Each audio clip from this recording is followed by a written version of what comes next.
Welcome to the Boneyard with Steve Robertson. As always, I am your good friend and host, Steve Robertson. Here on the day after Christmas, hope you got everything you wanted, but more importantly, everything you needed.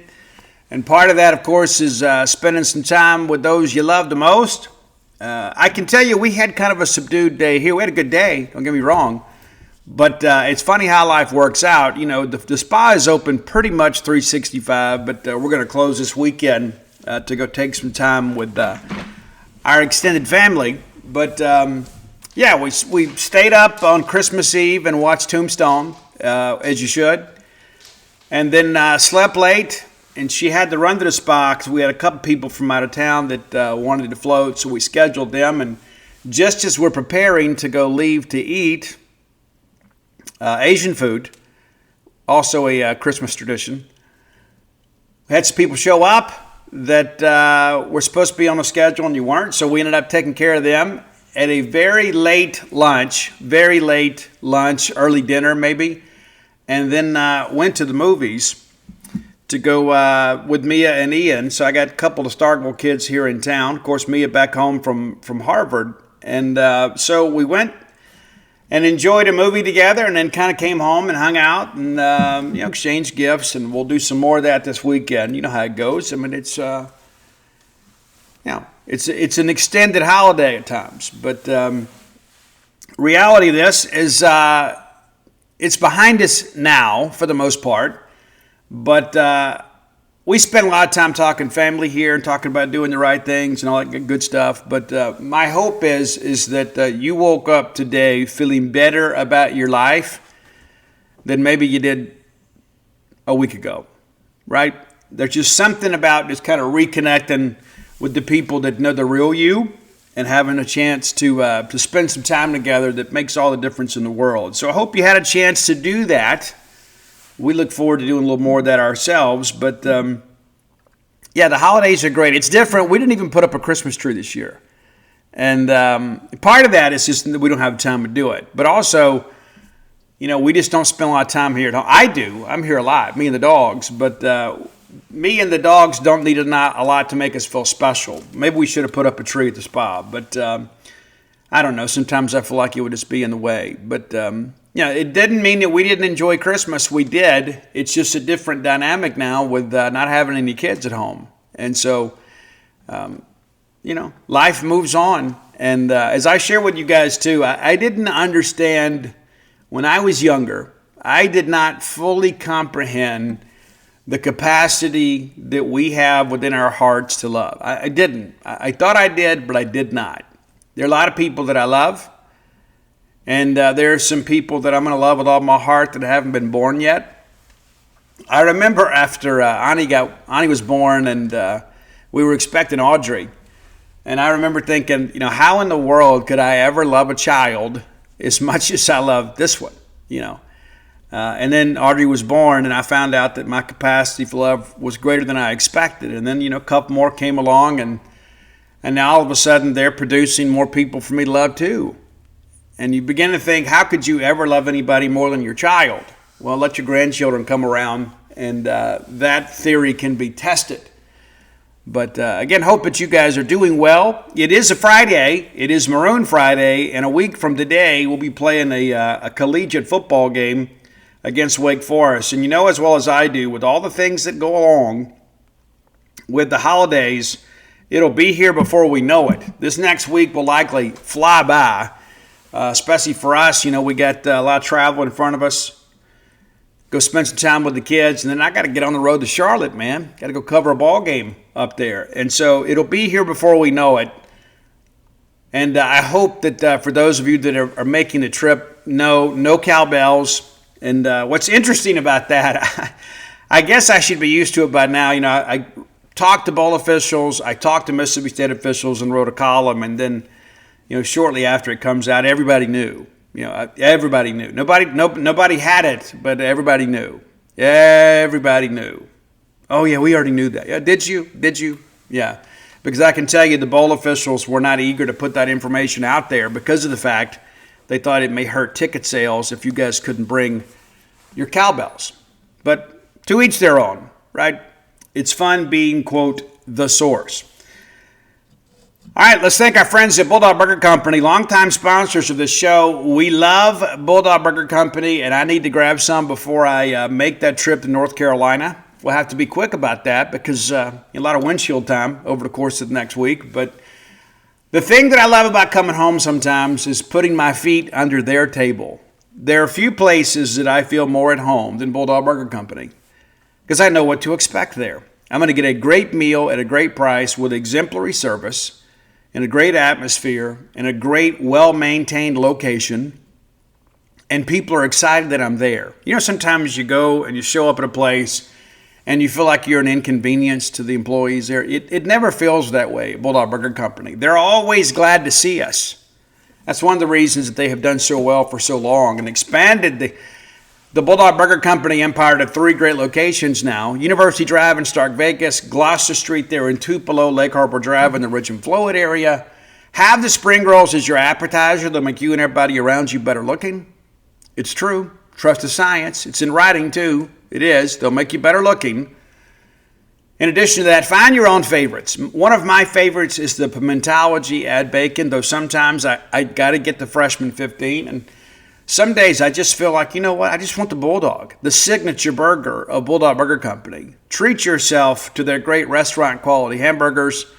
Get that chocolate shake to go. You can ride that ride home with a smile. Bulldog Burger Company, the place where people go to meet, M-E-A-T. Okay. Have you seen this news about Kyle Whittingham? You know, recently retired from coaching.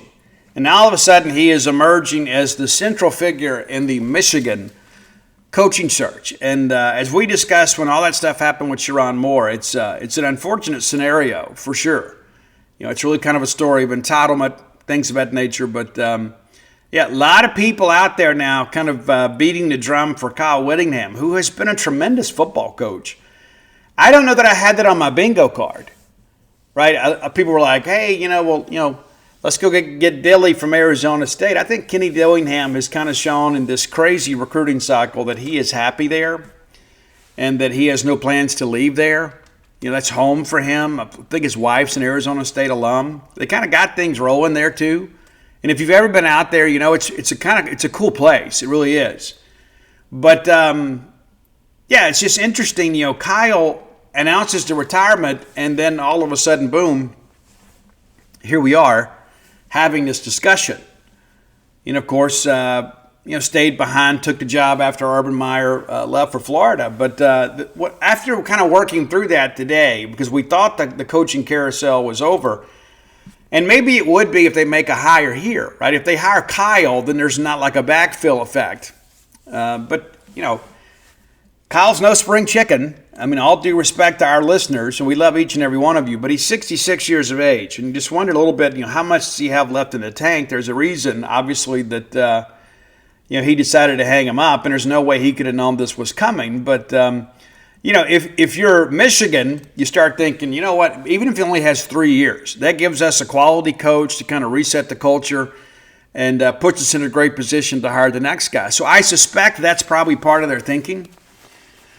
So looking at that this morning, I got to thinking, we haven't really talked about the SEC coaching hires. We really haven't talked about them in depth. So I thought, hey, with no games played this past week, we'll knock that out. And we'll kind of look into our basketball weekend and talk about a few other things. But let's kind of run it back. Okay, let's start with who I think one of the most intriguing hires is John Summerall to Florida. I think that is interesting. Now, you may recall, those of you that were subscribers to Gene's page, John Summerall was in our final 3 when we hired Jeff Levy. It was Barry Odom, John Summerall, Jeff Levy. Those were the 3. And John and I have some mutual friends, and I can tell you that there was some level of optimism that he would get the opportunity. Well, it didn't work out, and he ends up going to Tulane. But if you look over his career, and that was the kind of the talk last year, is that, hey, Summerall is a Kentucky guy. If and when Kentucky makes a move, Summerall appears to be the heir apparent. That was widely speculated and kind of accepted to be the reality of the situation. Didn't work out that way. You know, he has a couple of big years at Troy and then heads over to Tulane. and took him to back-to-back championship game appearances. I mean, the guy just simply wins football games. Now, I think what you like about it is this is a guy that already has some knowledge of the Southeastern Conference because he played in the league and he's coached in the league. Of course, he was a linebackers coach and co-DC at Lexington for 3 years, right around the COVID time. But man, 43-12 as a head coach. That's an interesting dynamic, of course. And he gets Tulane to the playoff this year and then heads down to Florida. Now, I think one of the things you worry about a little bit is you've had a couple of hires that maybe hadn't gone the way you want. Jim McElwain, of course, that ended up not going well. Dan Mullen, we still don't know the full details behind that, but Dan won, and Dan's winning at UNLV. Didn't look like world beaters in the bowl game, but then you go get Billy Napier. And I thought Billy would do well there in time, but I thought the job might be a little bit big for him from a recruiting standpoint. And that's the thing that you consider. Florida is traditionally a top 10 level recruiting program. Does John Sumrall have what it takes to beat Georgia head-to-head for a player? Does he have what it takes to beat Florida State, Miami? Now, Florida State's down a little bit and probably looking at a coaching change next year. But that's the thing that I guess it would concern me if I was Florida fan, is that can we recruit with John Sumrall at the level we need to? I remember when Billy Gonzalez and those guys from on Dan Mullen's staff left and put on those Florida polos and says, you don't know the doors that this logo opens for you. Well, I know that Dan recruited exceptionally well when he was there. So I think that's the thing you look at and you're a little bit concerned about, right? Yes, he knows the league. Yes, he has a pedigree of winning. Not a huge sample size, but probably enough where you have some level of confidence that he can run a program. But can he recruit at the level you need him to? All right, then there's the Lane Kiffin hire. And I think it's a great hire by LSU. But one of the things that I think about, and there's no arguing against Lane Kiffin's resume. There's not. The one thing that I would say, like at Ole Miss, and I give them credit for this, they can get unified pretty quick. Like they can mobilize everybody and then kind of get everybody pulling in one direction. There's always a handful of people, but you look at what they've done behind Lane Kiffin, with their collective and what they've done on the financial side. They've given Lane Kiffin what he needs to compete. And of course, it's going to be interesting to see what happens in the in a playoff game this week with Ole Miss, and we'll get to some of that stuff a little bit later. But it's also interesting. Every bit of this is just interesting to me. Here's what happens with LSU, okay? And I've seen this many times over after living, 16 years down there. They are not going to be outbid for anybody or anything. Okay, LSU, we talk about being a big boy program. LSU is a big boy program. And, Scott Woodard obviously no longer there. But, you look at what Scott Woodard did, it brings in Kim Mulkey, brings in Louisiana product. She wins a national championship. He goes out and he hires Jay Johnson away from Arizona, brings him in here, and guess what? He wins multiple national championships. But the men's basketball stuff hadn't gone quite as well, but, when he went and hired McMahon, that was considered a big hire when he did it. And so Scott, I think in some respects, has been unfairly maligned in this whole blow-up of Brian Kelly. When he went out and hired Brian Kelly, there were a lot of people that were like, hey, you talk about a big boy move, LSU getting Notre Dame's coach to come. And so I think that there is an expectation now that you got to go make the big splash hire. You can't go hire John Sumrall. You can't go hire an up-and-coming G5 guy. You can't. If you're LSU, you want to be LSU. And so this whole thing, I think in many respects, I think in the end you're going to find out that LSU probably overpaid and overcommitted a little bit. But I think because of the season and the angst among that fan base, they had to go out and win the coaching carousel, at least from a PR standpoint. And they have. And it's been interesting to see it all kind of play out on social media. But there's no knocking what Lane Kiffin did at Ole Miss. And if you can't respect what he's done there, You're just being disingenuous.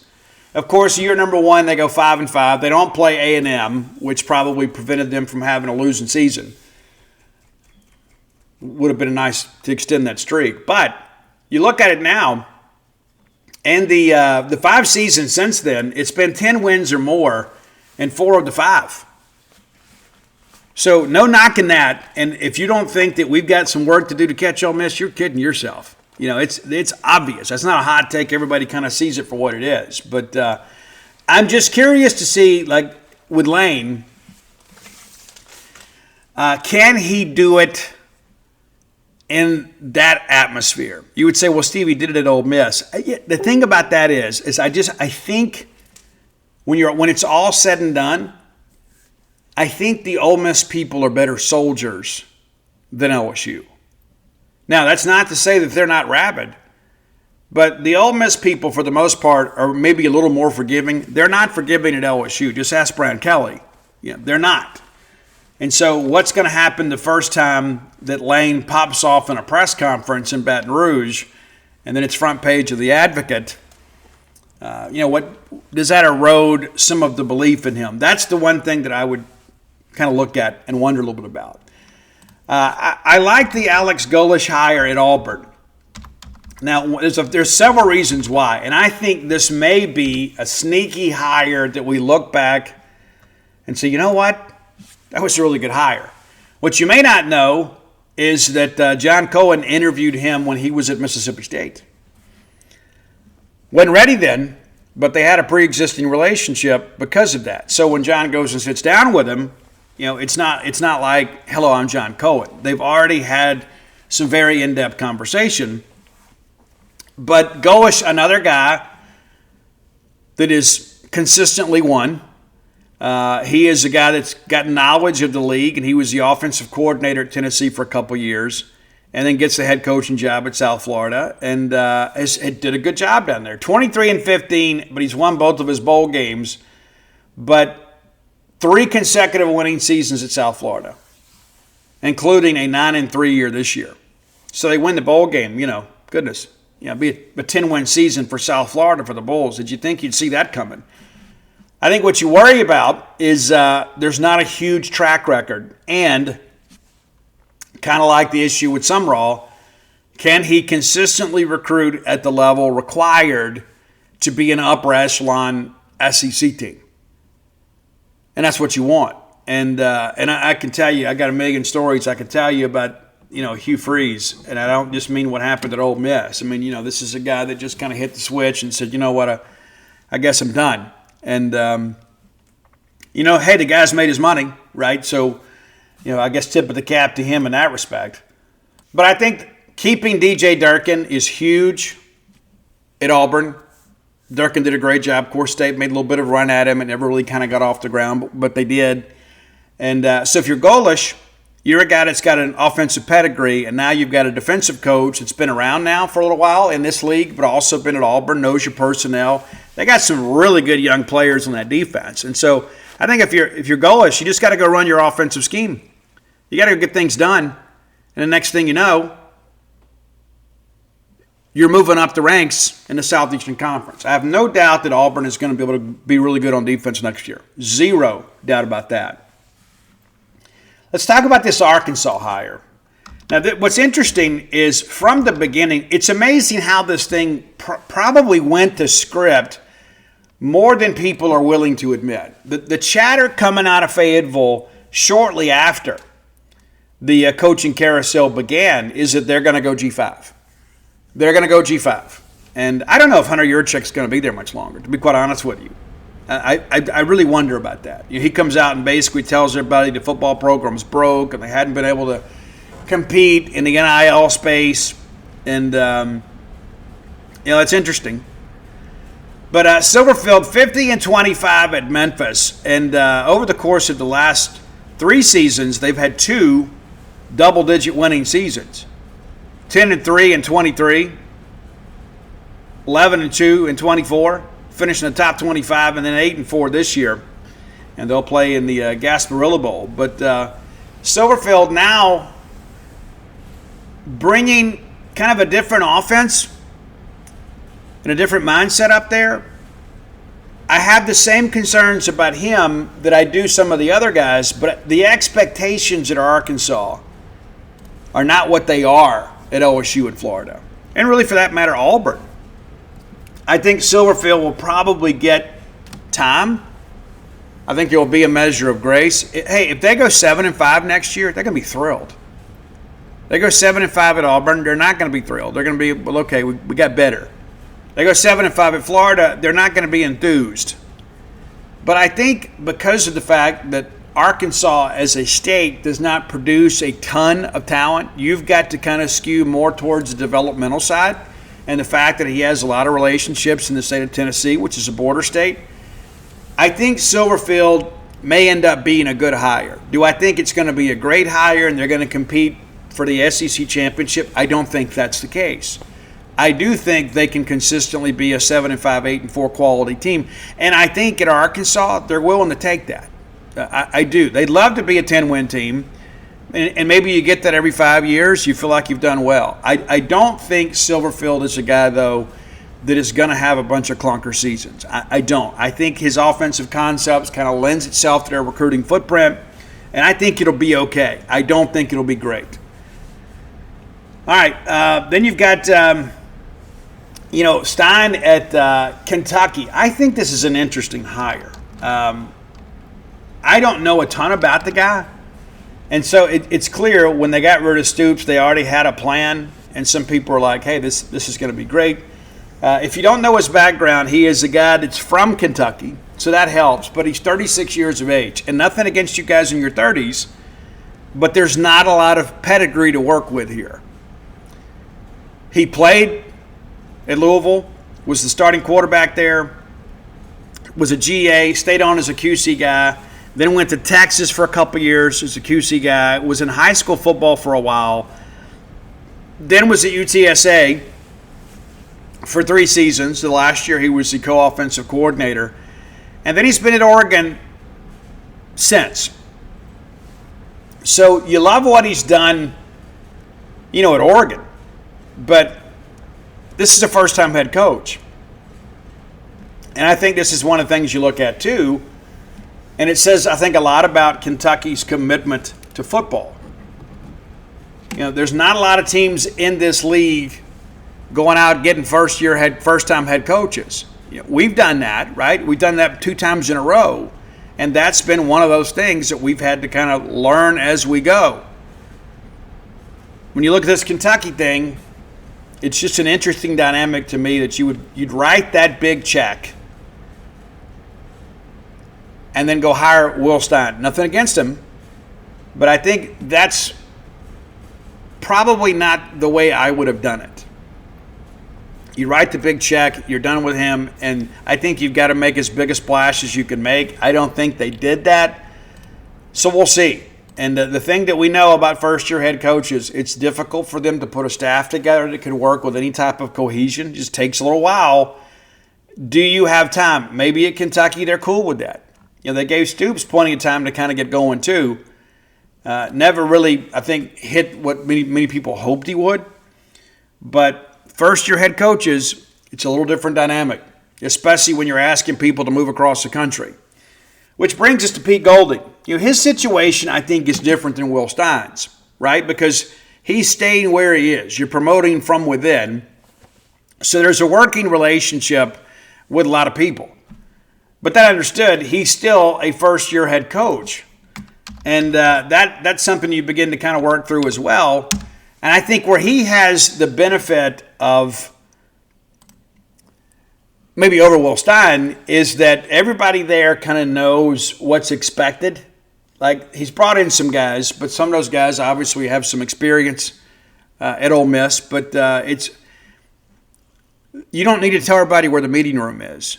You don't have, everybody knows where to shop, right? And so I think there is a level of continuity in some respects that gives Pete Golding a step up over the Stein thing. Now, Stein may completely surprise me, but the thing that I go back to, and you see it all the time, defensive coaches, by and large, are going to be more conservative. And what I mean by that is they don't ever want to put their defense in a bad spot. offensive coaches at times can be a little bit over aggressive because they're optimistic by nature. We're going to go make the play. And sometimes you put your defense in a bad spot. I do think Ole Miss will take a step back. I think we all do, and that's fair. I mean, not to mention, what Lane Kiffin has done is historic at Ole Miss. But Golding obviously is a guy that's got a lot of ties to this state. Of course, he's from Hammond, Louisiana. Played safety at Delta State in the early 2000s. Stayed on as a GA, and then he went to Tusculum and then back to Delta State. He was at Southeastern as a DC. Southern Miss as a DB's coach for a couple of years. Was a defensive coordinator and corners coach at Texas San Antonio under Frank Wilson, who has now brought him back. Then he was at Alabama for a few years, and depending on who you believe, and Nick Saban was ready for him to go, or whoever, whoever was involved in the decision-making process at Alabama was ready for him to go. But he goes to Ole Miss, does a good job. There were a couple of years who were better than others, but on defense, but they found a way to win. And guys, when you're scoring at that proficiency, you don't have to play a ton of defense. And that's the thing, too. I think when you look at Ole Miss, the thing that you probably worry about a little bit, I don't think you worry about the recruiting piece that much because I think the infrastructure is there to still recruit at a fairly high level, especially in the portal. But putting together an offensive staff, that's the real question here. Like we talked about, when we hired Jeff Lebby, the most important hire an offensive-minded coach makes is their defensive coordinator. The same is true in reverse. When you defensive-minded coaches, the guy go out and hire a great offensive-minded coach. And I don't know that they've done that. That's the thing, if I was Ole Miss, I'd be concerned about. Yes, we'll still be able to recruit. Yes, we have some continuity. Yes, probably we'll have some players not hit the portal because of the relationships we've got here. But what's it look like on the offensive side?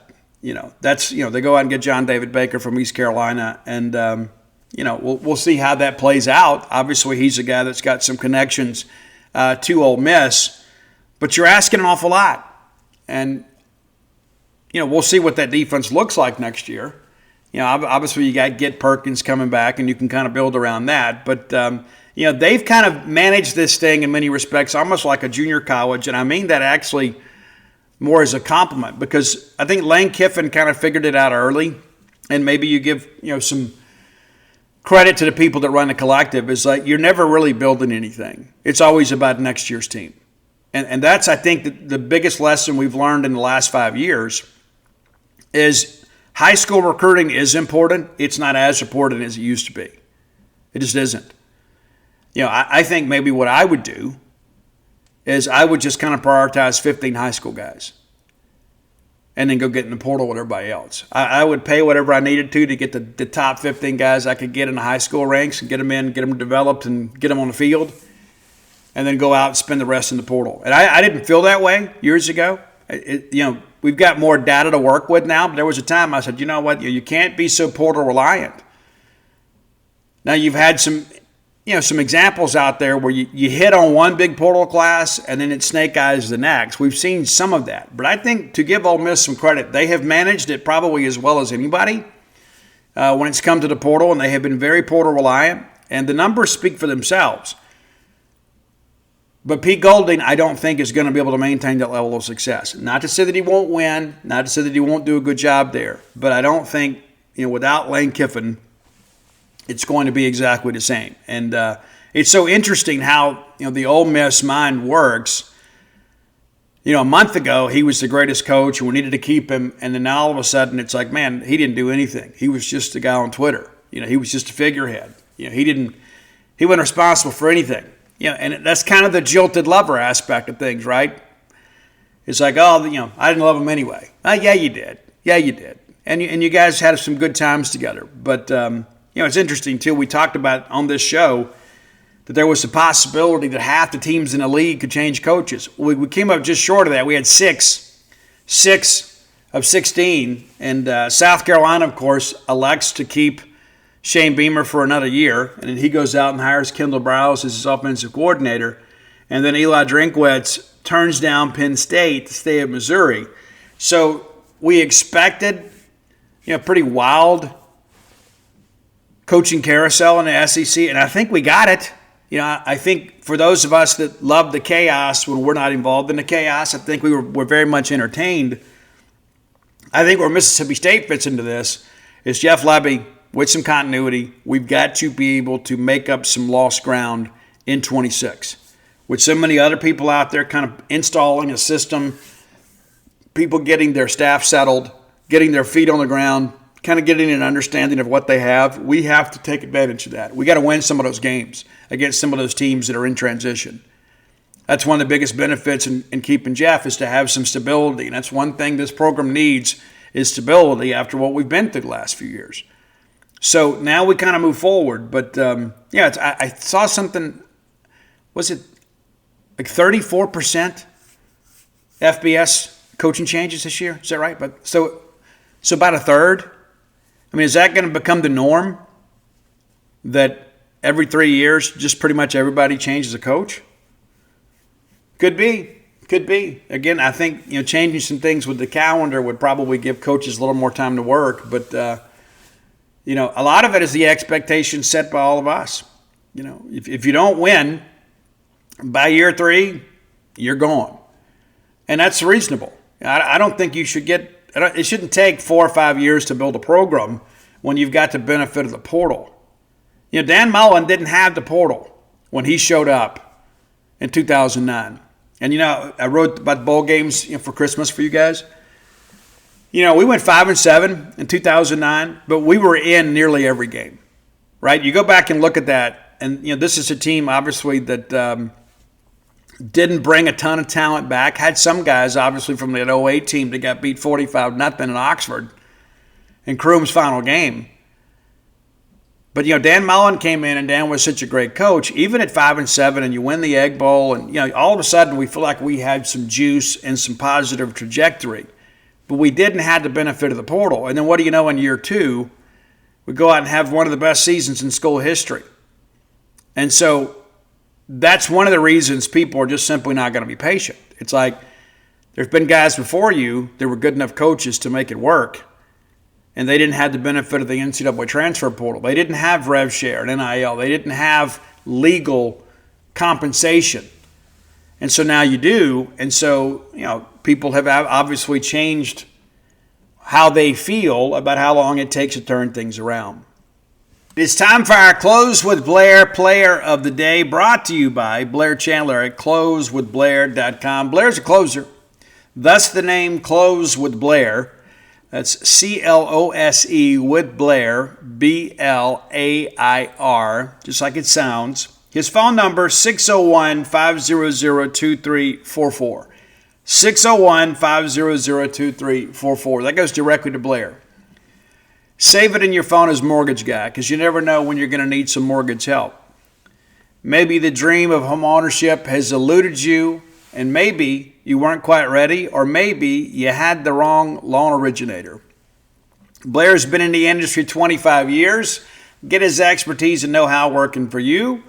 Whether you're looking for your first home, your next home, your retirement home, or perhaps that game day condo, which could prove to be more affordable than you think, Blair's the only name to know. A Bulldog through and through, season ticket holder in multiple sports, and also has a place here in town.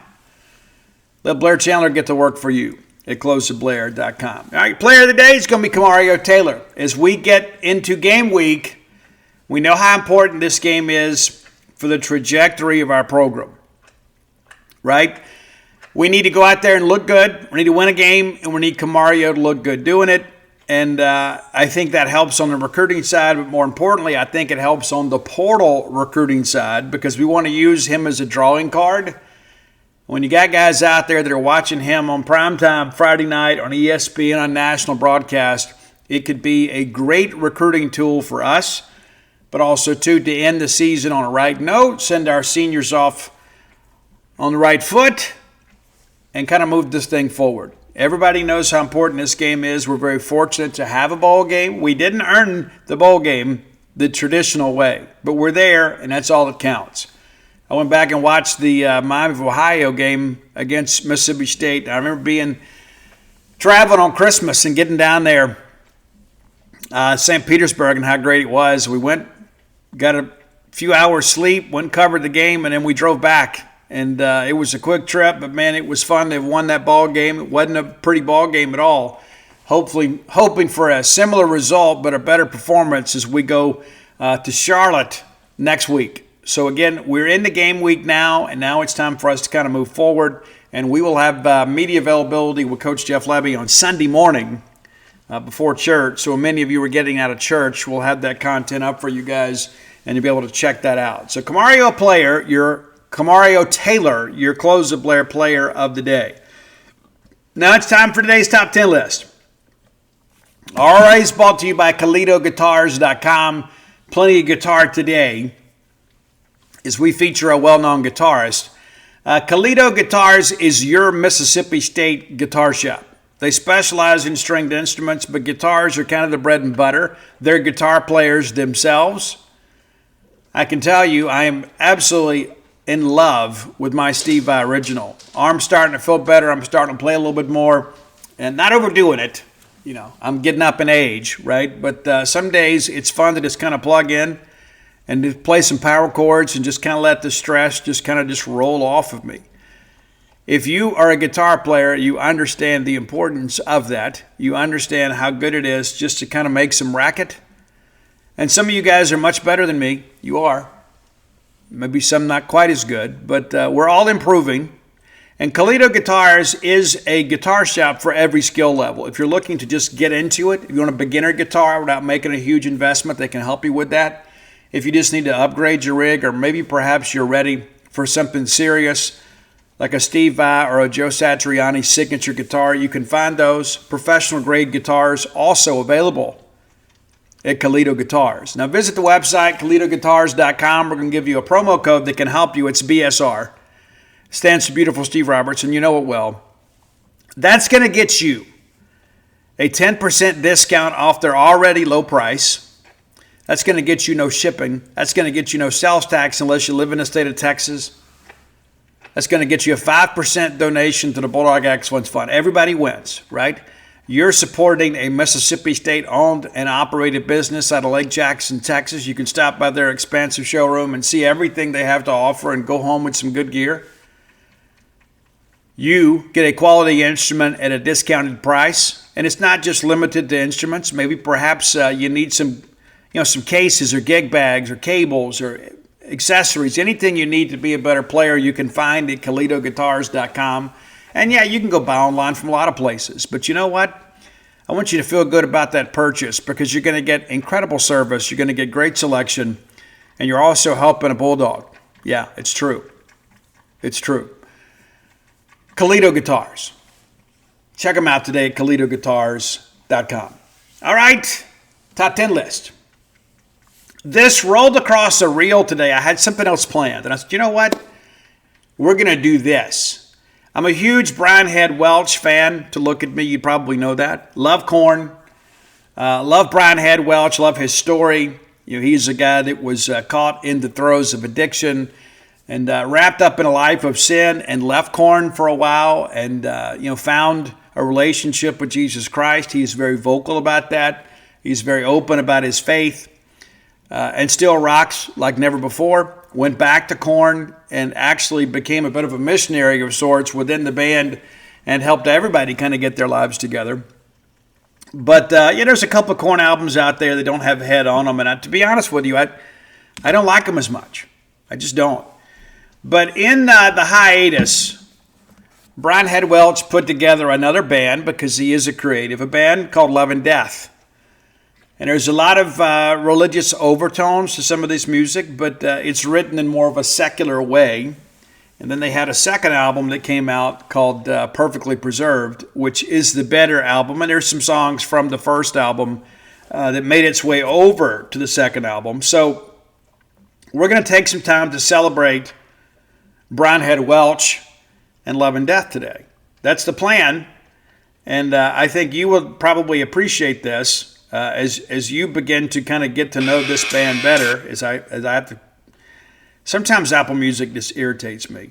You know what I mean? Sometimes I know exactly what I want to do, and they disagree with me. But again, just a couple of albums and a great live album as well. Between Here and Lost is the debut album. So we're going to start with, and we'll go quickly, okay? 10 on your list is White Flag. That's the last track on the Perfectly Preserved album. It features Ryan Hayes, and I think you're going to enjoy the vocals on this. And that's the thing, Head does some vocal stuff, and JR does some vocal stuff, and they have some guest vocalists from time to time. This is one that I think you'll really enjoy. Sticking with that album, number 9, also featuring Keith Wallen. It's a track called The Hunter. And if you like Korn and you like that weird guitar sound, I say weird, I love it, right? It's just so different and unique. Some of it's because they play those 7 strings. This is one you're really going to enjoy. From the debut album, it's a great track. There's a video for this too. It's called Meltdown. And it's in many respects kind of biographical, and so I think you'll enjoy that one. Number 7, it's not the Hinder track or the what's the name of that band that Dana likes and I don't like.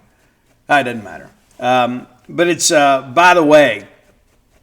I think you'll enjoy that one. Number 6, it is the lead track off Between Here and Lost, and it's a great introduction to the band.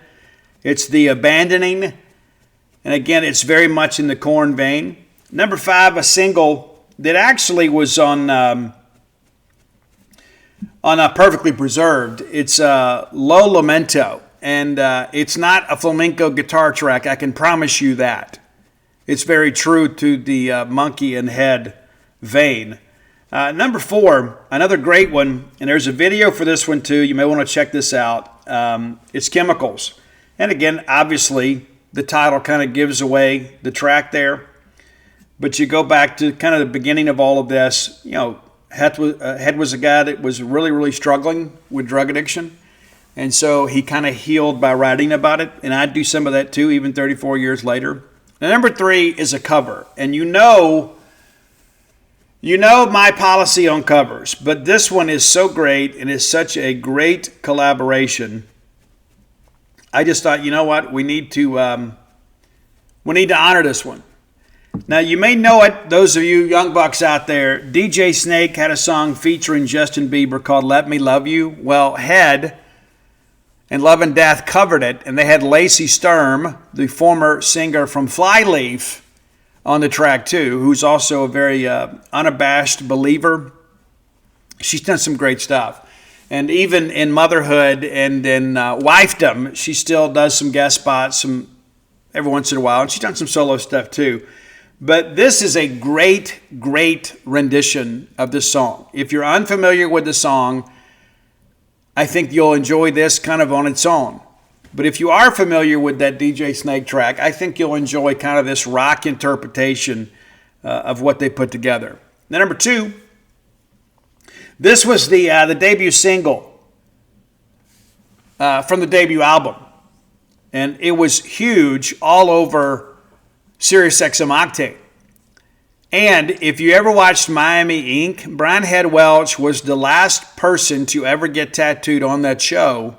And he got the album cover tattooed on his leg. But Paralyzed is the number 2 track today. And again, I think it's one, Head does the vocals on it, and I think you will absolutely appreciate it.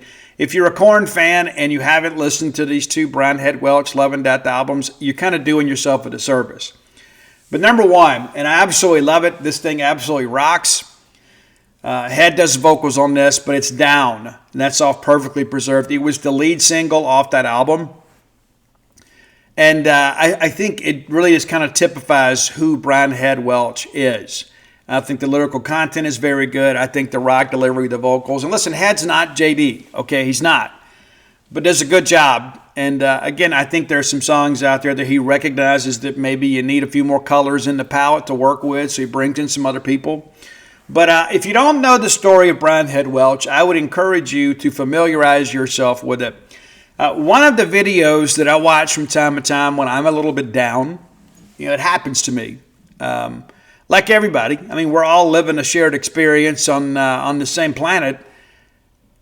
Things are going to go wrong in life. But there's a video that I discovered, man, was it 20 years ago? And you can find it on YouTube. If you are feeling down and depressed, and even if you're not, even if you just need some encouragement in life or you want to know more about Brian Head Welch, It's the I Am Second video with Brian Head Welch. You can Google that on YouTube and go check it out. And it is one of those things that I found later in life and later in recovery. And it has always been an encouragement to me.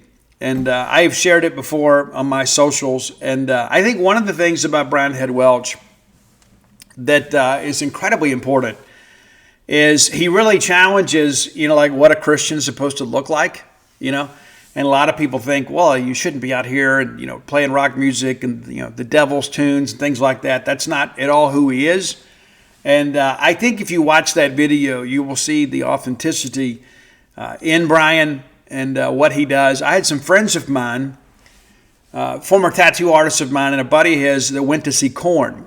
And they snuck backstage, and they look like they were supposed to be backstage, as do I. So it kind of makes it easy when you go see people play in smaller venues. You can kind of go in as you please if you look the part. But anyway, Froggy and his buddy wanted to go meet Korn. That's his favorite band. And they sneaked backstage. You get a picture. Head thought it was so rock and roll that they got back there. And before they got ready to go, Head said, "Hey, guys, I want to pray with you before you go." And he put his hand on both of their shoulders and he prayed with them. And there are a lot of people out there that it's not my place, but there are a lot of people out there that, I kind of question their motivation. I don't with Brian Head Welch. I don't. And I think when you watch that video, you will feel exactly the way that I do. And he recently played in Byram back in the spring, and I was unable to go. We had baseball to cover, and some would say, Steve, it's okay if you miss a baseball game to go to something like that. And I probably would have been okay.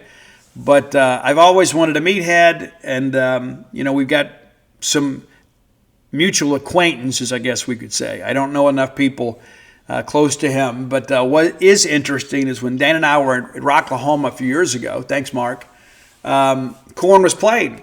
And, of course, the drunker everybody got, the more they thought I was Jonathan Davis. And this guy comes up to me, and he goes, "Hey, man, I got to take your picture." I said, "Dude, I'm not who you think I am." He goes, "No, I went to high school with Monkey and Head. I want to send you the guy's picture. I want the guys to see your picture."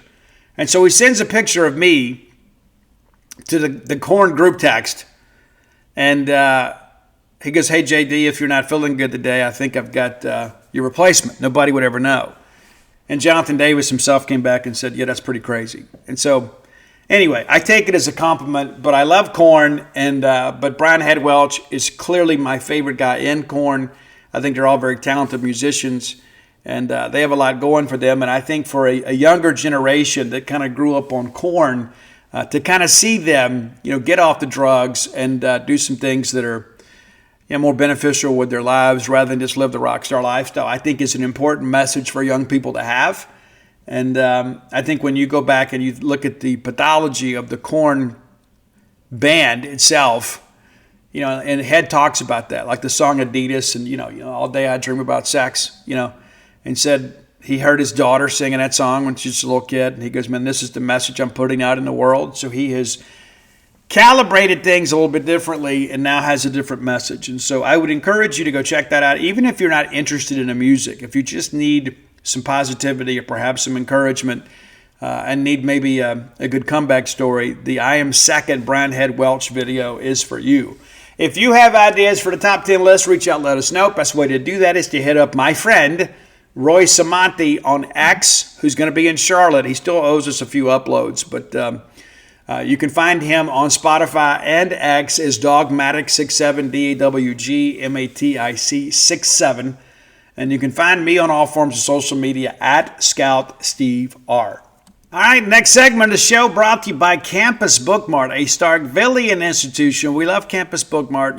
There may be something on your Christmas list that you didn't get that you're going to have to buy for yourself. And that's okay. It's okay. That's what life's about. Sometimes if it's got to be done right, it's got to be done by you, right? So visit Campus Bookmart next time you're in Starkville and go by and see their smiling faces and peruse their wonderful selections of Mississippi State merch. Whether it be apparel or gift ideas or everything you need to detail out your fan cave, you can find it at Campus Bookmart. If you can't make it to town, or perhaps game day is a difficult shopping day for you, visit them on the World Wide Web, courtesy of Al Gore's internet, at campusbookmart.net. By being a loyal Boneyard listener, we'll give you a phrase that pays, and that is BSR, which stands for Beautiful Steve Robertson. That gets you free shipping on all orders over $75. Any order less than $75, absolutely incomplete. That's Campus Bookmart, your one-stop shop for all your Mississippi State merchandising needs. Be sure and check them out today.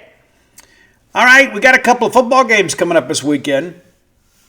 And then it gets really interesting next week. We'll do a little bit of a tease about that. But so Saturday, both games in the evening, right? And I think we got a couple of interesting ones here. Virginia and Missouri. Now I don't know what your feeling is about Missouri, but I tell you this: if they're healthy, they got some good things happening. They're favored by 4 points. We're talking about the Tax Slayer Gator Bowl in Everbank Stadium, Jacksonville, Florida. We've been there 3 times. We have been. Virginia, an interesting team, went 10-3 this year. Lose the ACC title game. But when you begin to kind of break this thing down, I just think Ahmad Hardy is just too much. I think Hardy and that Missouri running game, provided they can take care of the football, I think Missouri is in a good position here. The over-under in this thing is 44.5. So probably expecting a game in the 20s. I think Missouri has a lot of juice right now. You got Eli signing the extension. There is the euphoria of all of that. You can get tickets as low as $28 if you're interested in going. That's going to be a 6:30 p.m. broadcast on ABC. Virginia, a good team, and Missouri, a good team. I just think that the SEC strength and conditioning program is going to be the difference in this. Hardy is a special back, as you guys are well aware. We know from experience. And, again, we had him in camp and didn't run exceptionally well. And the next thing you know, he kind of makes himself as a senior, goes to Louisiana Monroe and has a huge year. And then was one of the top running backs in the portal last year. Now, we got fluff. Wasn't going to be able to get them both. So it's not like that, we missed out completely. But Ahmad Hardy, a Mississippi product, doing some big things at the University of Missouri. And I understand that he was in a 2-year deal up there too. So it'll be interesting. They backload that second year to give you some incentive to stay. So we'll take Missouri and the points against Virginia. I do root for the SEC teams for the most part. Once we get into these bowl games, especially teams that we're not recruiting against very often. All right, LSU and Houston in the Kinder's Texas Bowl. Believe it or not, the Cougs favored by 1.5 in this game. I think a lot of it's got to do with LSU's offensive struggles. I mean, it's just as simple as it can be. LSU, not a great offensive team this year. This game will be played at Energy Stadium in Houston, Texas, home of the Houston Texans. You can get tickets as low as $33 if you're interested in going. I kind of like Houston in this game. They're 9-3 this year, and LSU has some elite defenders. But man, it's been kind of chaos in Baton Rouge. It has been. And looking back at Houston too, they get off to a 4-0 start. That included wins over Colorado and Oregon State, and everybody beat Oregon State.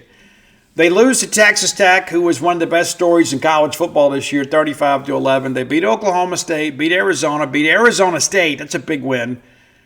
They lose to West Virginia by 10. They beat Central Florida, lose to TCU, and then they beat Baylor. So they're right there in the thick of everything. And then when you look at LSU, it's just so crazy to look at the scoring over the totality of the season. And Connor Wegman, of course, former A&M quarterback, is the quarterback at Houston. So he'll be ready to go.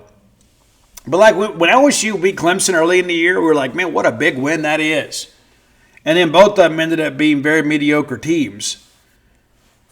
They win that game 17-10. They beat Louisiana Tech 23-7. I mean, it's Tech, right? I mean, let's just be honest. That game should have been a blowout. They struggled a little bit against Florida, but they win 20-10. They blow out Southeastern, but everybody should. It's an FCS team. They lose to Ole Miss 24-19. They struggle against South Carolina, but win 20-10. They lose at Vandy 31-24. They get blown out by Texas A&M. They fire Brian Kelly. They put up 9 points against Alabama, and it's not a great Alabama team.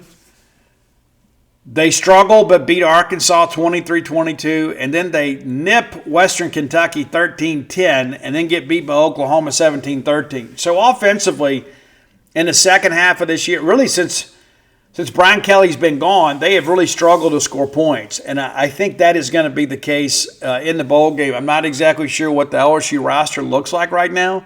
But I tell you, LSU, in an average year, is still pretty good. They've won 6 of 7 bowl games. And, they lost that Texas Bowl after they fired Ed Orgeron, and they had the interim coach, and had a bunch of players opting out. And it wasn't a great year. They went 6-6, and they win that game late, and Orgeron is, celebrated. And I love listening to Ed. That Bussin' with the Boys podcast with him is hilarious. But, they've been really good in postseason, and it's so interesting to look at Brian Kelly. His first 2 years, he wins 10 games. 10-4, 10-3. And then they fire him this year. Probably one of the more surprising firings of the year. But that's what happened. But I think we're going to take Houston. I think Houston is probably more excited to play LSU in their home city than LSU is to go play them. Mike Leach used to always talk about be the most excited to play. I suspect Houston will be the most excited to play. Now, Tuesday, we got NFL football Sunday and Monday. Tuesday, we'll have Tennessee and Illinois in the Music City Bowl. So we'll get some college football to watch then. Tennessee, a slight favorite in that game. Iowa and Vanderbilt will play in the ReliaQuest Bowl down in Tampa. We know what that's about. Been there a couple times. That's going to be an interesting game, too. It's the end of the Diego Pavia area. He's already come out and said that he's not returning next year, even if he gets the extra year, which makes this whole lawsuit thing kind of silly. But he got the year this year. Michigan and Texas, man, in the Citrus Bowl. That's going to be Wednesday, New Year's Eve. That's going to be an interesting game. And again, I think everything that's happened at Michigan, those kids are probably ready to get on the field. But quietly, things in Texas just kind of been going on. Texas a chance for a 10-win season. They didn't make the playoff, but still something to play for. Then we get into New Year's Day, and how fun is that going to be? We'll talk more about these games as we get closer. But Alabama and Indiana. And I know many of you hate Alabama, and you love an underdog story, but tell the truth. Aren't you kind of rooting for Alabama to beat Indiana? And there's, of course, Ole Miss and Georgia. One of the hottest tickets in town. It's going to be in the Sugar Bowl. And then, of course, we get ready to play Wake Forest on January 2nd. And so we'll close out the actual bowl games with us. And but, of course, some SEC teams will play on into the playoff. But, important football this time of year, as you guys are well aware. So, we'll see how things progress. But, there's some entertaining games, I think. I think the playoff has been an interesting thing, and I talked to a couple people after our last show, about that 8-game redshirt thing. That basically is 5 for 5. How many freshmen do you know that are going to play in more than 8 games as a freshman? Not very many, right? Because if you're going to do that, just go ahead and do the 5 for 5, right? I mean, it's just kind of the same thing, But the thing that's interesting to me after a conversation with somebody kind of close to all of this this is where the SEC kind of gets beat up a little bit, right? Because everybody would love to have an SEC player on their roster. Like whether you're a G5 team or a Big Ten team or Big 12, you go get a guy that's got multiple years of SEC experience, even if he's not a major contributor, they're going to drive the market up. And everybody keeps talking about there's going to be a market correction. I don't know.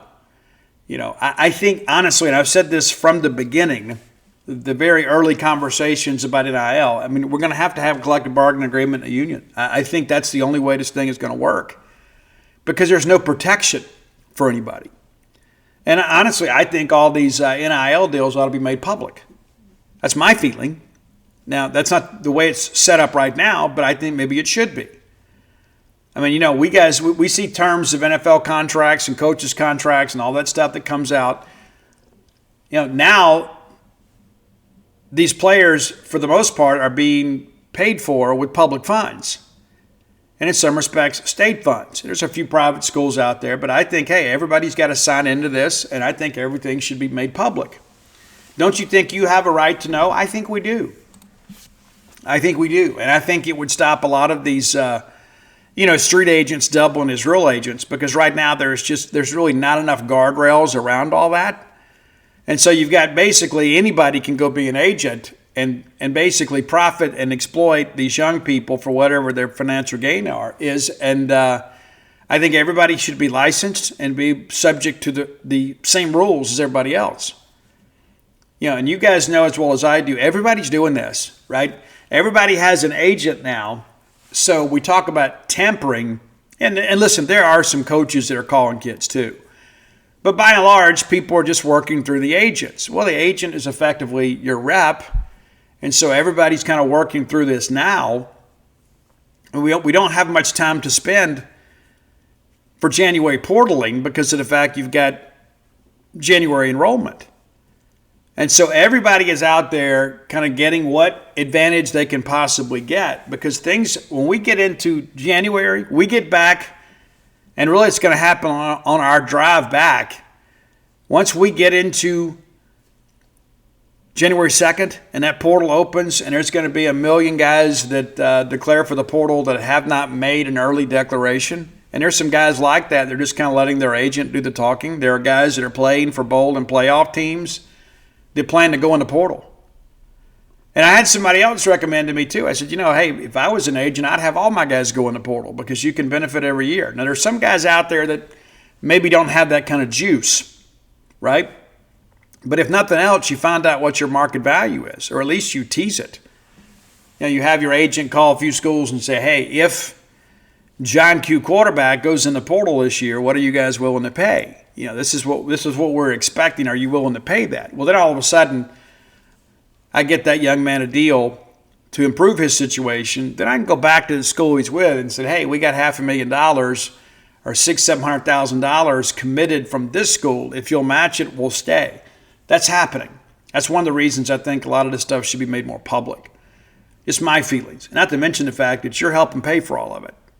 And I think that's an aspect of this that we don't make enough of a stink about, is that when all this stuff is out there, and listen, we shouldn't make it public unless everybody else does, don't get me wrong, but I think across the board it would benefit everybody to have a little more transparency in this process. You never know what people are doing when those records are not made available for public scrutiny. All of that is very important. So bowl games, playoff games, portal opens.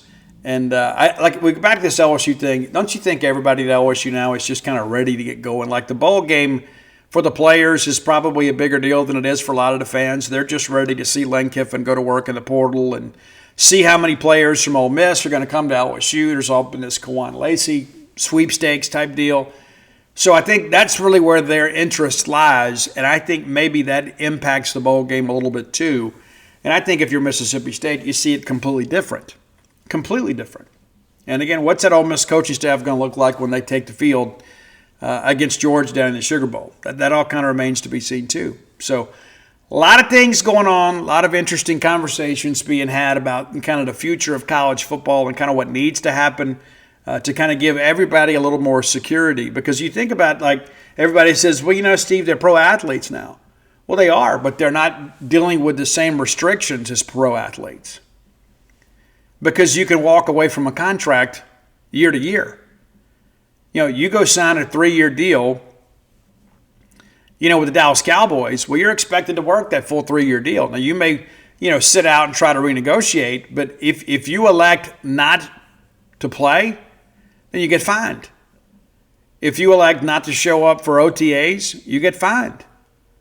And in the event that you elect not to play at all, guess what? You don't get to transfer. You don't get to lead the Dallas Cowboys and get to go play for the Washington Commanders. You're still under contract with that team whether you play or not. And so there are some protections in pro sports that are not applicable to those in college sports. And that's one of those things that has to be corrected. And I think there are a lot of people in leadership of college football, they're just kind of kicking the can down the road and said it'll all take care of itself. It's not going to take care of itself. You, as the leadership of college athletics, you have to take care of this. And if that means that we have to adopt an NFL or MLB model, then that's what we got to do. But what we're doing right now, while it's better than what we were doing 2 years ago, it's still not correct. There's not enough protection for the schools and ultimately for the fan bases. Everything right now is very skewed in the favor of the student athlete. And it's just like, you see these lawsuits out there now where players will sign a deal. Was it Georgia we're dealing with? And you had to deal with Wisconsin and Miami. You sign an NIL contract and it's not enforceable. You sign it, said, I'm not going to go get in the portal, and then you go get in the portal. Ole Miss Baseball dealt with this a couple years ago, and those guys ultimately left to go to Tennessee. So you're signing a contract, but only one side is being held accountable to ensure that the terms of that deal are being met, and that's the school itself. So why am I paying you this money when you can just pick up and leave in the middle of a deal? And I think if you sign a deal for 2, possibly 3 years, and then you don't have the ability to transfer out of a contract, which is typically how life works. I'm under contract. I don't know, maybe you guys have a working agreement, but I'm under contract. I can't just pick up and leave tomorrow. I've got a contract. I've signed my name to that. And so in the event that I decide just to leave and not honor the terms of that contract, well then they would take me to court, especially if I elected to leave for a competitor.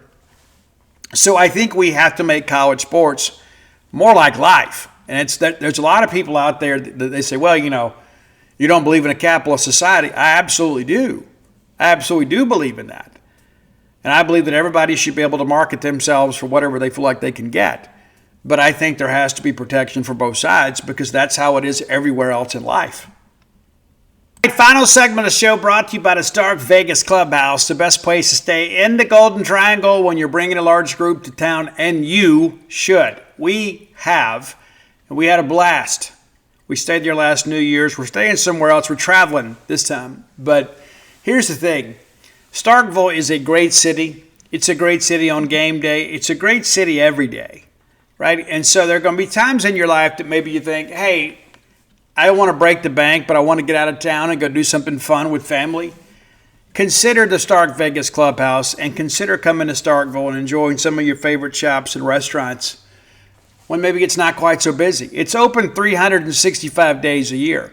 It's the old renovated country club clubhouse out past the Highlands, just 5 minutes away from the Mississippi State campus. Yeah, right off 182. Very easy to get to, a lot of peace and quiet out there. Now, Google the Stark Vegas Clubhouse. When you do, their Facebook page will pop up for you. You can peruse the pictures of all the amenities available to you and your guests, the full-service kitchen, the wet bar, the back porch area, the fire pit area. Plenty of parking. Plenty. And that's a real challenge when you're getting a group together. It's where's everybody going to park? No worries at the Stark Vegas Clubhouse. It's the old renovated country club clubhouse. So there's plenty of parking. Had to accommodate a lot of golf swingers years ago. They can certainly accommodate you and your family and friends. Now, when you Google, some booking options are going to pop up. You can book through Airbnb or VRBO, completely up to you. However, you want to save some money, book through the Evolve website at BSR10. That's your promo code, BSR, the number 10. Gets you 10% off your stay. You could pay more, but why? Right? By listening to this show, you're saving money, staying at the premium place to stay in the Golden Triangle. Be sure and check it out today, the Stark Vegas Clubhouse. All right, Mississippi State women's basketball back in action on Sunday, and we're going to spend a little time talking about the ladies, give them their due. As you guys are well aware, 12-1 right now. 12-1, 9-0 at home, 1-1 in true road games thanks to that victory over LaSalle, 2-0 on a neutral floor. They'll host Samford this Sunday to wrap up the non-conference schedule. It's a 2 p.m. tip. If you're in town, we'd love for you to come. Now, I don't know if you guys keep up with Samford. Let's do a quick kind of overview of Samford. 6-9 in the regular season. They are 2-7 in road games. I mean, they have spent a lot of time away from the Pete Hanna Center there in Birmingham. Man, they have played a total of 11 games away from their place. Only 4 home games. I guess it's what you got to do. But they had their education day way back on November 3rd. They beat Montevallo 75-53. One of their 6 wins. And then they go to Nebraska. They get beat 80-46. They go to Florida, lose 87-40. They get Florida A&M, kind of while they're down there, and beat them by 20. They lose to Alabama by nearly 40, 84-45. They get Stillman 90-35. They play Central Arkansas at the Georgia State little tournament they had up there. 3 games in 3 days. They won 2 they lost 2 of 3, pardon me. They lose to Central Arkansas by 23. They nearly get the host school, Georgia State, but lose 69-64. They do get Stony Brook 58-48. And then the never-ending road trip continues. They go to Minnesota, get crushed by 37. They go to Tennessee Tech in Cookeville and get beat by 22. They lose in overtime at home. Their one home loss to North Alabama by 2 in overtime. They go to USC Upstate. They grab a dub up there. Thanks, Snow Sullivan. Lipscomb, they get those guys 65, or those ladies 65-59, and then lose to UAB December 22nd. That's back on Monday, 65-49. So it hasn't been a great season, and maybe they'll be better in their league for all of this adversity in non-conference as they have kind of traveled around and played some Power 4 teams. But as you guys know, they have not played exceptionally well. Averaging 59.5 points a game, giving up almost 67 a game. Field goal percentage shooting about 38%, shooting right at 31% from beyond the arc. Rebounding, not necessarily been a strong suit for them. They're getting out-rebounded by about 7 a game. I don't know how many teams they played with a lineup as athletic as ours. You would assume Florida and Alabama would be. But handing out about 11 assists a game, giving up 13. They've turned it over almost 16 times a game and only forcing about 14. So, like a lot of these numbers, again, we go through these stats all the time. The devil's in the details. Like nobody plays well and inconsistently loses. There's a reason teams that are losing ball games, and it's pretty evident that this is a team that struggles at time to play defense and struggles to put the ball in the basket. Kaylee Yarborough is the leading scorer, and she actually spends much of her time coming off the bench. She's played in 13 games this year and started just 1. But again, 13 points. Some players are just better at that. Some people don't need the anxiety of starting. They need to come off the bench. But she has made 59 field goals this year, 27 of 73 beyond the arc, about 37%. And has proven to be a decent free throw shooter at 74%. But turn it over a good bit, too. That may be one of the reasons she doesn't play more. Brianna Rivera, 11.7, the only other double-digit scorer on the team, pulling down about 2 boards a game, too. Also turning it over more times than she's dishing out the assist. And Sierra Godbolt leads the team with 35 assists, but also 30, I guess second on the team with 35, and 30 turnovers. Jada Knight, similar situation, 37 assists, 27 turnovers. So this is a team that struggles at times with ball security. And kind of looking at, everybody shoots a little bit, right? Everybody looks to shoot a little bit. But Brianna Rivera, 146 three-point attempts on the year. She's made 52 of them. But you shut her down, you kind of shut them down. It's just kind of how it is. I mean, they got 437 attempts as a team, and she's got 146 of them. So when she gets it, that's number 11, expect her to send it skyward. And again, that's one of the reasons that she is, among the leaders on the team. She started off 15 games. So should be a game that we take care of. We spend so much time talking about opponents. We don't always look and see who's kind of doing well for us. So we're going to spend a little time doing that here. Then we'll have a couple things to talk about before we get out the door. But, the ladies, again, if I told you beginning of this year, hey, they'd be 13-1, you would have taken it. And you would have probably been surprised. Right? Because we just didn't know what to expect. Look at that non-conference schedule, and you're like, well, we should have a good record. But did you expect this? I suspect not. Favor Nurazi started all 12 games for us.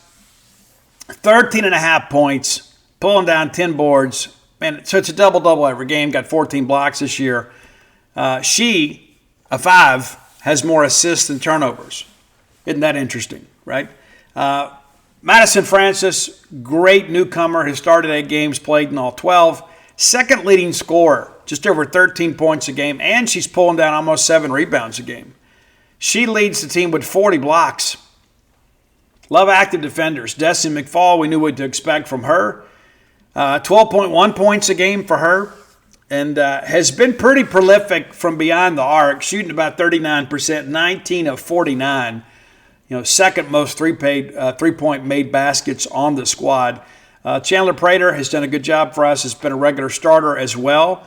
10.5 points a game, and also pulling down about 7 boards. And so your Bulldog starters, very consistent. You're one player away from having 5 double-digit scores, and Jalila Lampley coming off the bench is getting 9.2 points a game.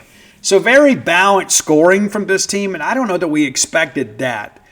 But everybody's getting on the glass, and that's one of the things that you love, right? I mean, you think about the players that are playing the lion's share of the minutes.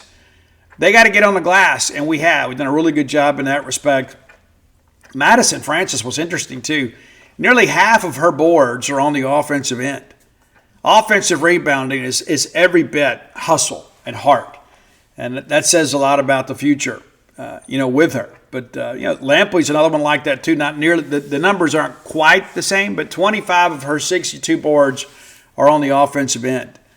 And, hey, we're getting things done. But I think, again, you can feel good about this team. And, again, next weekend we'll open up SEC play, as you guys are quite familiar with. And, we'll see what happens. And I think there's a lot of people now that have kind of come around to thinking, you know what, maybe it's okay for me to believe in this team. Maybe. Maybe it is. I understand the threshold and the level of competition in non-conference play has not necessarily been stellar. We should have put together a double-digit, record at this point. But I think we're ahead of schedule. That's my feeling. Maybe you see it differently. Kind of looking at the women's basketball standings, just kind of looking around the league, because I know many of you don't even pay attention to it until it's time, right? Women's basketball, and there are a lot of teams in the league that are doing exceptionally well at this point. We'll run it back for you. Alabama, Texas, Georgia, LSU, Vanderbilt, all undefeated in non-conference play. Alabama 14-0, along with Texas, Georgia, LSU 13-0, and Vandy there at 12-0. So they have not tasted defeat yet. Kentucky and Mississippi State both 12-1, along with Oklahoma, South Carolina. Ole Miss 12-2, Arkansas 11-3, Florida's 11-3, Missouri 11-3, Texas A&M just 7-2. Not sure what's happening there. Auburn 10-3, and then Tennessee 8-3. Again, I'm sure they have played a little more challenging non-conference schedule, but everybody doing pretty well. And the things that we've learned about women's basketball, there's probably not a greater variance between the haves and the have-nots than in women's basketball. I mean, you see it all the time. There's some women's teams that just beat each other unmercifully.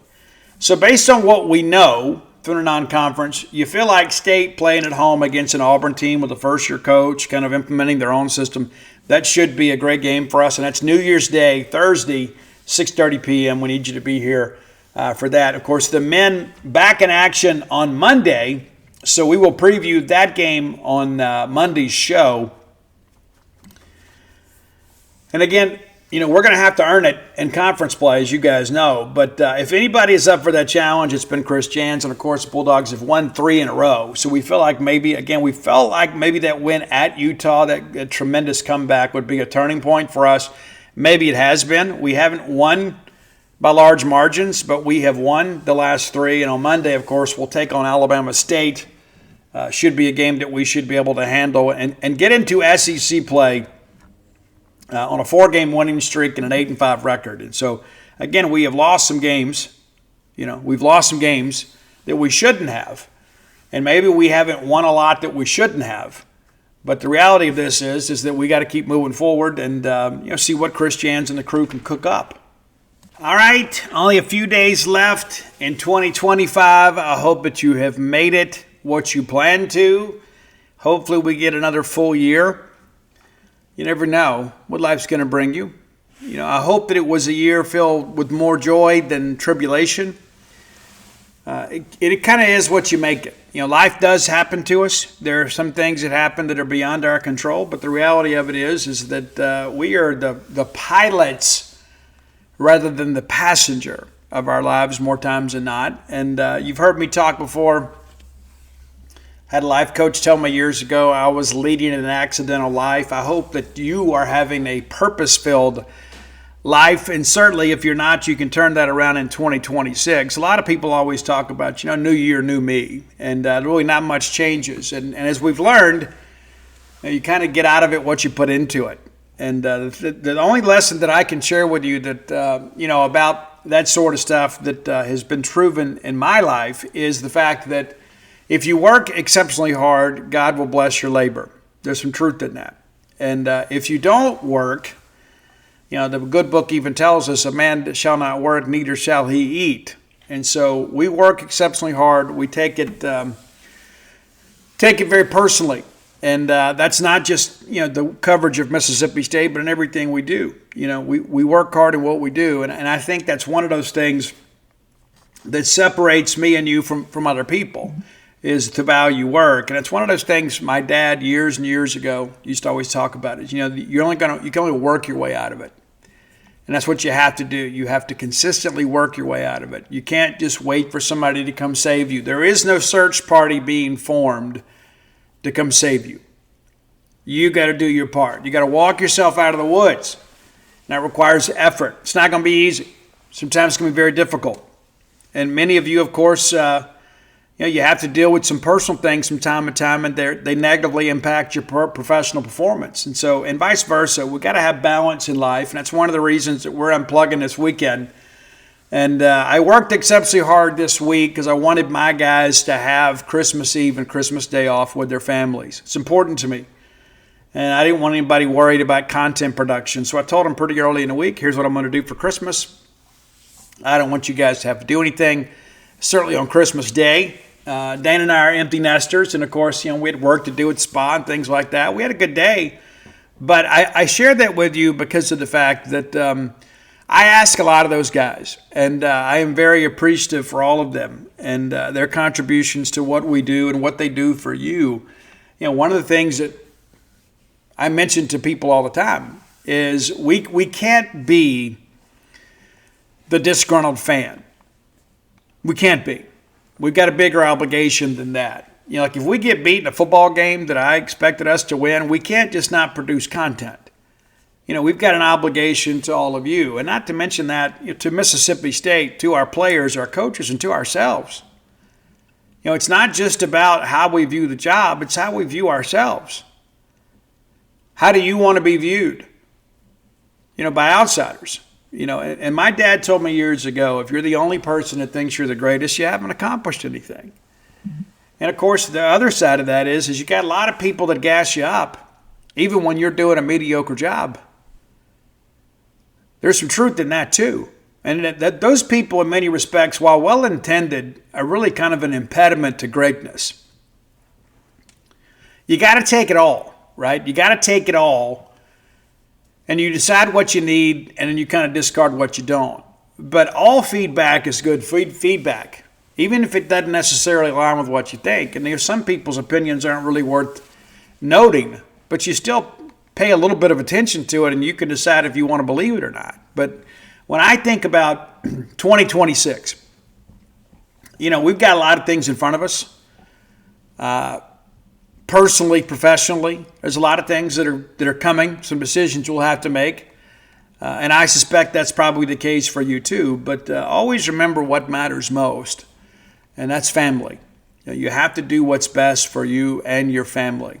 Because at the end of the day, none of us are guaranteed that bedside vigil where we can look around the room and tell everybody how much we love them. I read a story earlier today, man, it's heartbreaking. that a man from Richton was like crossing a bridge and was struck by a vehicle and thrown off the bridge, and he succumbed to his injuries. And it's like, well, yeah, that's a tough way to die any day. But man, right here at Christmas, it just kind of marks the holiday for all the people that love him. And so our thoughts and prayers go out to those folks. But it's important to understand that we live every day with purpose and live every day with gratitude in our hearts.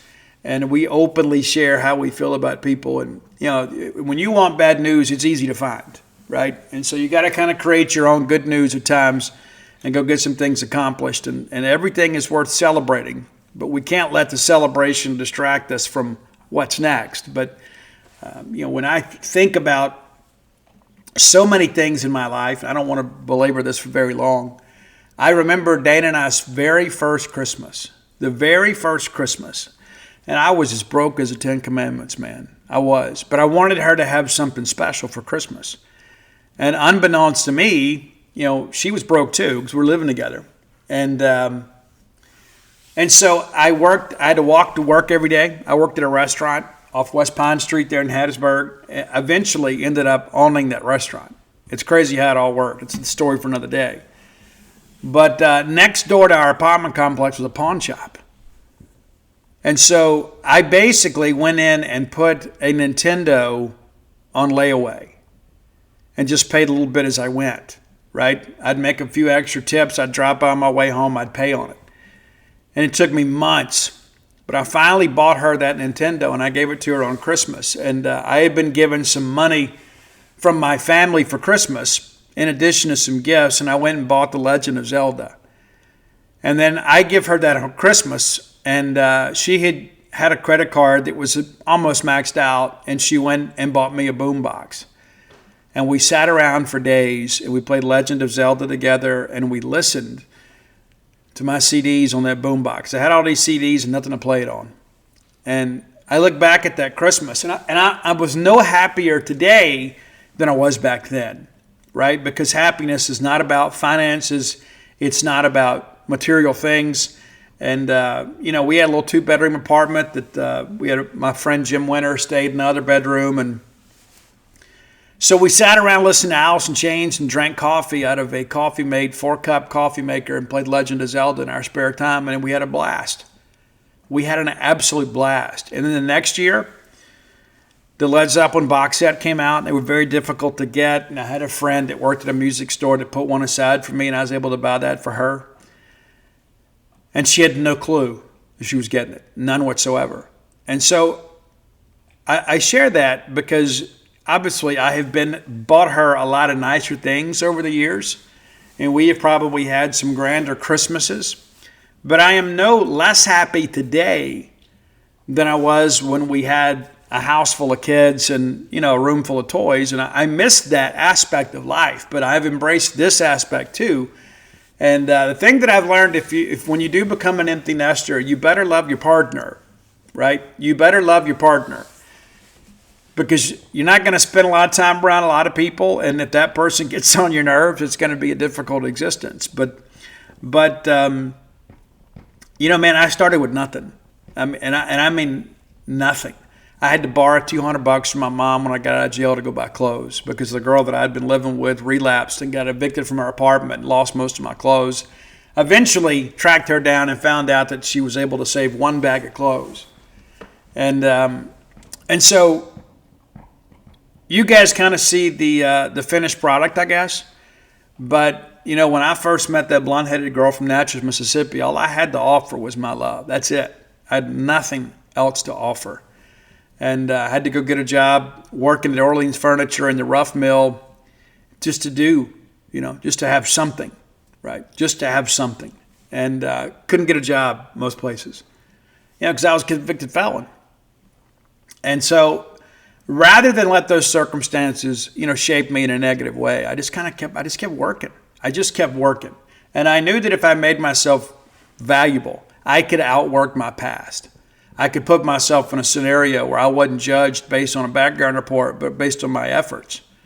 And so I share that with you because I don't know where you are in life, but I can promise you, where you are today can be a starting point to something even greater later. I don't care how old you are or what you put up with or, what your plans are. The rest of your life can be the best of your life, but that is absolutely up to you. If you hadn't done so, visit DutyNobleBook.com. You get signed copies of all my sports titles. Of course, that's Flim Flam, Stark Villains, Alpha Dogs, Dog Pile, The Dude, of course, which is still selling. And some of you got it for Christmas, and thank you so much for sharing that with me. In addition to that, you can come float with us at True Rest Floats by Starkville. You need to schedule in advance. You can get all your question answered or and schedule online, or you can call Dana at 662-268-7601 and come join us over at genespage.com. Just a few more days left, and the 50% off the annual subscription price special. We'll run that basically through the bowl game, and then and that'll be it. But we'll be back with you guys on Monday. I hope you have a great weekend. If you got some new toys, get out there. Be careful. Be careful, right? We need you to be happy and healthy in the new year. Don't overdo it. But I hope that you can make some time this weekend to be with the people you love. And some of you may just kind of took Friday off, and just make it a 5-day weekend or 4.5-day weekend and kind of reconnect. We all need a little downtime. We do. We all need a chance to kind of reset the scales a little bit and kind of understand what really matters in life. But I love each and every one of you, whether you love me back. And I want good things to happen in your life. Until next time, let's all live our lives in a way we make more friends than enemies, and people can see a difference in the way we live.